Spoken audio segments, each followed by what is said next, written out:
Question 1. অঘৰী আত্মাৰ কাহিনী উপন্যাসখনৰ ৰচক কোন? অপশ্যন এ Syed Abdul Malik, option B Bhabendranath Saikia, option C Nabakanta Barua, option D Nalinibala দেৱী।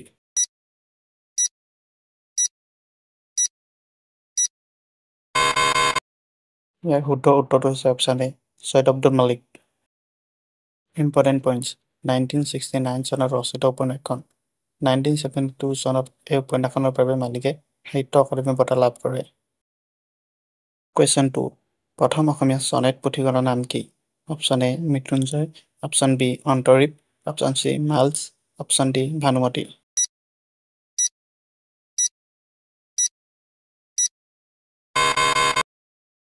শুদ্ধ উত্তৰটো হৈছে অপশ্যন চি মাল্চ। ইম্পৰ্টেণ্ট পইণ্টছ হিতেশ্বৰ বৰবৰুৱা ৰচিত পুথিখন প্ৰকাশকাল 1918। Question 3. ভাৰতীয় জ্ঞানপীঠ বঁটা বিজয়ী প্ৰথম পুথিখনৰ নাম কি? অপশ্যন এ মিৰি জীয়ৰী, অপশ্যন বি মামৰে ধৰা তৰোৱাল, অপশ্যন চি সুনীল কুঁৱৰী, অপশ্যন ডি মৃত্যুঞ্জয়।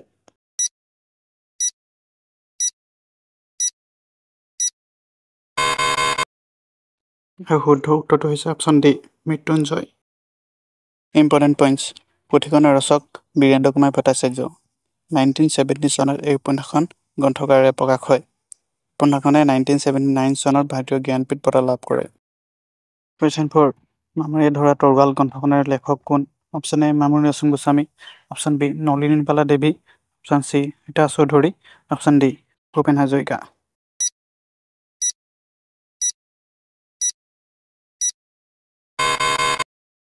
ইয়াৰ শুদ্ধ উত্তৰটো হৈছে option A Mamoni Raisom Goswami. Important points মামৰে ধৰা তৰোৱালৰ বাবে মামণি ৰয়ছম গোস্বামীয়ে 1982 চনত সাহিত্য অকাডেমি বঁটা লাভ কৰে। Question 5. প্ৰথম অসমীয়া ঐতিহাসিক উপন্যাসখনৰ নাম কি? Option A Antarip, option B Anumati, option C Bhanumati, option D Burhi Aai সাধু।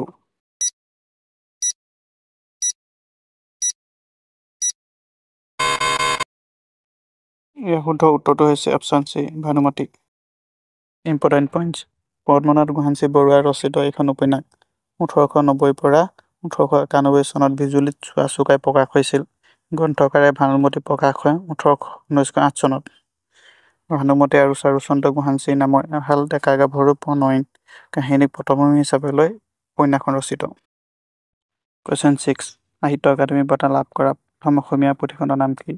অপশ্যন এ বকুল বনৰ কবিতা, অপশ্যন বি বনফুল, অপশ্যন চি প্ৰতিমা, অপশ্যন ডি অভিযাত্ৰী।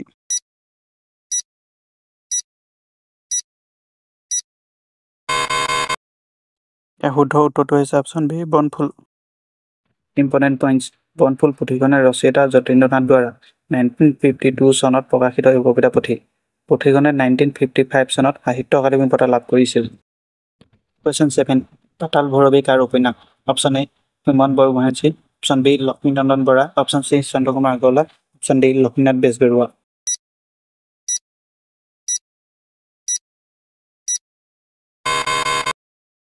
ইয়াৰ শুদ্ধ উত্তৰটো হৈছে option B Lakshminandan Bora.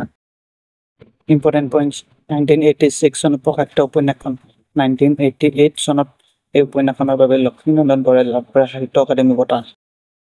Question 8. প্ৰথম অসমীয়া অভিধান কোনখন? Option A Asomiya Ingraji Abhidhan, option B Assamese its formation and development, option C Anusandhan, option D Antarip.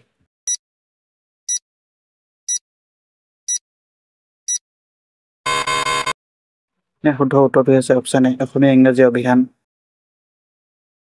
Important points অভিধানখন 1867 চনত প্ৰকাশিত হৈছিল। ডক্টৰ মাইল পইণ্টছ এই অভিধানখনৰ প্ৰণেতা।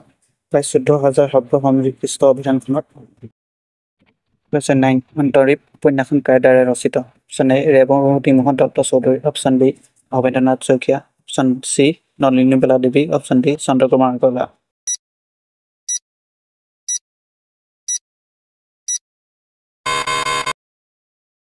ইয়াৰ শুদ্ধ উত্তৰটো হৈছে option B Bhabendranath Saikia. Important points উপন্যাসখন 1979 চনৰ ৰামধেনু আলোচনীত প্ৰকাশ হৈছিল। 1986 চনত ই গ্ৰন্থকাৰে প্ৰকাশ হয়।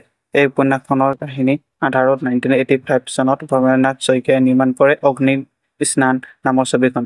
অগ্নি স্নানৰ বাবে শইকীয়াই 1985 চনত লাভ কৰে শ্ৰেষ্ঠ চিত্ৰনাট্য ৰাষ্ট্ৰীয় বঁটা। Question 10.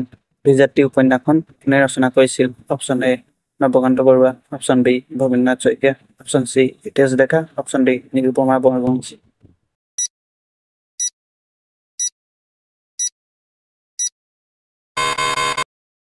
ইয়াৰ শুদ্ধ উত্তৰটো হৈছে অপশ্যন ডি নিৰুপমা বৰগোহাঞি।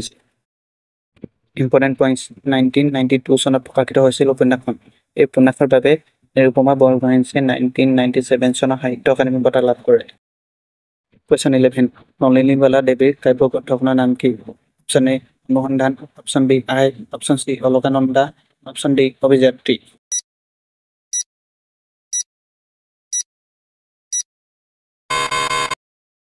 ইয়াৰ শুদ্ধ উত্তৰটো হৈছে option C Alakananda. Important points অলকানন্দৰ কবিতাখনিৰ গীতিকা আৰু কবিতা শীৰ্ষক দুটা ভাগত ভগাব পাৰি। কবিতাৰ সংখ্যা 50 আৰু গীতিকাৰ সংখ্যা 114।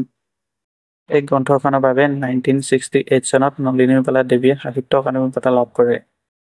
কুৱেশ্যন 12 সুদীৰ্ঘ দিন আৰু ঋতু কাৰ কাব্যগ্ৰন্থ? Option A Syed Abdul Malik, option B Birinchi Kumar Barua, option C Nirmala Prabha Bordoloi, option D Raghunath Choudhury. ইয়াৰ শুদ্ধ উত্তৰটো হৈছে option C Nirmal Prabha Bordoloi. Important points প্ৰকাশকাল 1982। গ্ৰন্থখনত 104টা কবিতা সন্নিৱিষ্ট হৈছে। এই কাব্যগ্ৰন্থখনৰ বাবে নিৰ্মল প্ৰভা বৰদলৈয়ে 1983 চনত সাহিত্য একাডেমী বঁটা লাভ কৰে।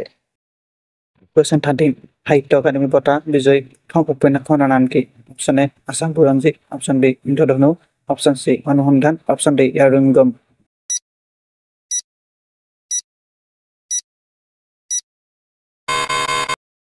ইয়াৰ শুদ্ধ উত্তৰটো হৈছে অপশ্যন ডি ইয়াৰুঙ্গম। ইম্পৰ্টেণ্ট পইণ্টছ উপন্যাসখনৰ ৰচক বীৰেন্দ্ৰ কুমাৰ ভট্টাচাৰ্য 1961 চনত সাহিত্য একাডেমী বঁটা লাভ কৰে। কুৱেশ্যন 14 প্ৰথম অসমীয়া ছপা পুথিখনৰ নাম কি? Option A Dharmapustak, option B Mrityunjay, option C Mirijiyori, option D Amrit কুঁৱৰী।